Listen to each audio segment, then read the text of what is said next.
Hello and thanks for joining us on this Wednesday afternoon. I'm Mackailyn Johnson. Here's a look at the stories we're following today, now at noon. Former President Donald Trump says he invoked his Fifth Amendment rights. More on the long-running civil investigation by the New York State Attorney General's office. And a groundbreaking new vaccine is on the way for the treatment of Lyme disease, what researchers say at 12:17. Plus, award show season is quickly approaching. What we know so far about the Golden Globes and the Emmys just ahead. But first, meteorologist Nathan Scott is here with us. I feel like there's a lot of clouds in the sky, but overall it's pretty humid no matter where you're outside today, right? Good afternoon, Mackailyn. Yeah, we were talking before the newscast. The word spongy comes to mind. That's just because you step outside and it feels like the humidity just clings to you. And with that, we've got some showers and storms that have been bubbling up. But look at these temperatures. They're all over the board right now. And just because where the clouds and rain are happening, it's 75 in Conway, 83 though in Capital City, 90 in Hot Springs, 90 into Queen because you've seen more sun. But here's the radar, and we are still watching showers and storms dot the landscape. Now, we did have some heavy rain over Independence County earlier this morning. That has now slid its way down into White County, but has lost a lot of its intensity. So it's still a light to moderate rain, but not expecting any flash flooding issues. However, new development now occurring into Saline County and also closer to the metro. So our chances of showers and storms in the metro are going on the increase, and then also a few showers down the landscape into Faulkner County. Not everybody's going to see the rain, but we'll have the potential of a spotty shower storm, and some of this rain could be locally heavy going through the course of the afternoon. So here's your planner today. If you see more clouds and rain, temperatures only topping out into the mid 80s, but if you see more sun, highs into the low 90s. Thanks, Nathan. And new at noon, bills aimed at cutting taxes for Arkansans and improving safety at schools are one step closer to becoming a reality. State lawmakers are back at the Capitol for day 2 of the special session. Today, the House and the Senate passed bills that would give Arkansans a $150 tax credit to anyone who makes less than $87,000 a year. The Senate also approved a bill that would set aside $50 million to fund the School Safety Commission's recommendations to improve safety in schools across the state. That bill now heads to the House to be discussed and voted on. We'll have more from day 2 of the special session tonight at 5 and 6. Well, big wins at the ballot box in Little Rock. Voters approved extending the millage rate to pay for infrastructure improvements. Voters passed all 6 questions with nearly 80% in favor. And in North Little Rock, nearly 3/4 of voters said yes to a half-cent sales tax extension. It generates $45 million to fund a variety of city improvements.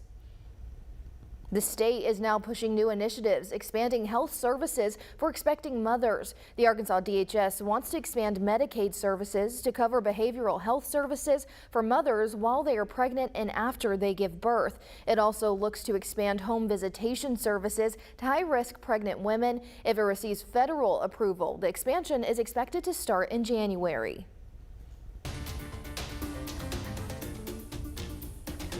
Former President Donald Trump says he invoked his Fifth Amendment rights and refused to testify under oath today in connection with a long-running civil investigation by the New York State Attorney General's office into the Trump organization's business dealings. Naomi Ruckham has more from New York. How do you feel, Mr. Trump? How do you feel? Former President Donald Trump gave a thumbs up Wednesday as he left Trump Tower for his deposition, but he later released a statement saying he didn't answer any questions. The civil investigation, led by New York's Attorney General Democrat Letitia James, is looking into whether the Trump organization misstated the values of multiple real estate properties to get favorable loans and tax deductions.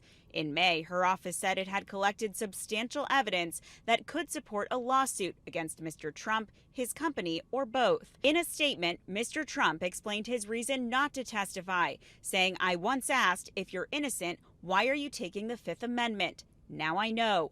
When your family, your company, and all the people in your orbit have become the targets of an unfounded, politically motivated witch hunt, you have no choice." The former president also said the search of his Mar-a-Lago home earlier this week by federal agents solidified his decision not to testify. Monday, the FBI looked for documents at his Florida estate that are believed to contain classified information. This is the first time a search warrant has been carried out against a former president.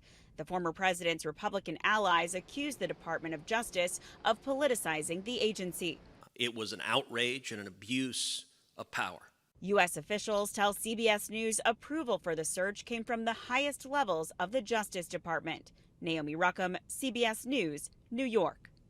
At least two of the former president's lawyers were at the estate during the raid, but Wednesday on his social media platform, Mr. Trump wrote that the FBI wouldn't let anyone near the areas that were being searched and suggested that evidence may have been planted. Moments ago, President Biden has signed the PACT Act into law. The long-awaited bill expands access to VA health care and benefits for veterans who were exposed to toxins during war. But there are concerns about how the VA will go about implementing the legislation amid its existing backlogs and poor track record. And now there are new indications that online shoppers are finally seeing lower prices for non-essential goods like electronics, including TVs, smartphones, tablets, and cameras. Prices in the largest online spending category slid at an annual rate of 9.3% in July. Overall, though, online prices have fallen 1% from a year ago.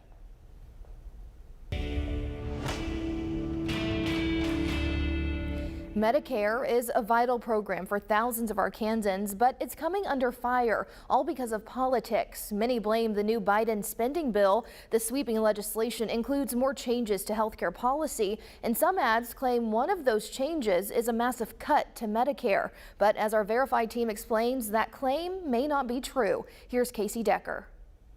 For 2 years, Democrats have been working to pass legislation to achieve their goals on economic, health, and climate policy.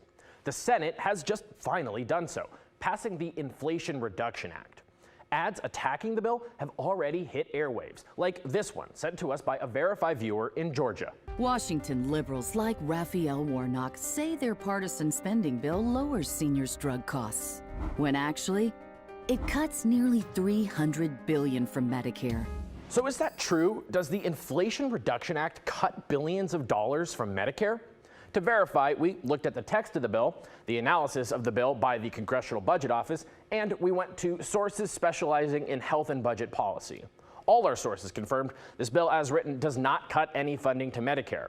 What it aims to do is actually save Medicare money by reducing how much it pays out to drug companies. It does this in 3 ways. The first is to give the federal government the authority to negotiate with drug companies over how much it'll pay for certain Medicare-covered drugs. The second way is to institute a cap on how much drug companies are allowed to raise the prices they charge Medicare each year. And the third way, undoing a Trump-era rule that banned drug makers from giving discounts to insurers in order to keep their products on the insurer's list of approved drugs. The Trump administration saw those discounts as kickbacks, but proponents of the new bill say they're an important way of cutting drug prices.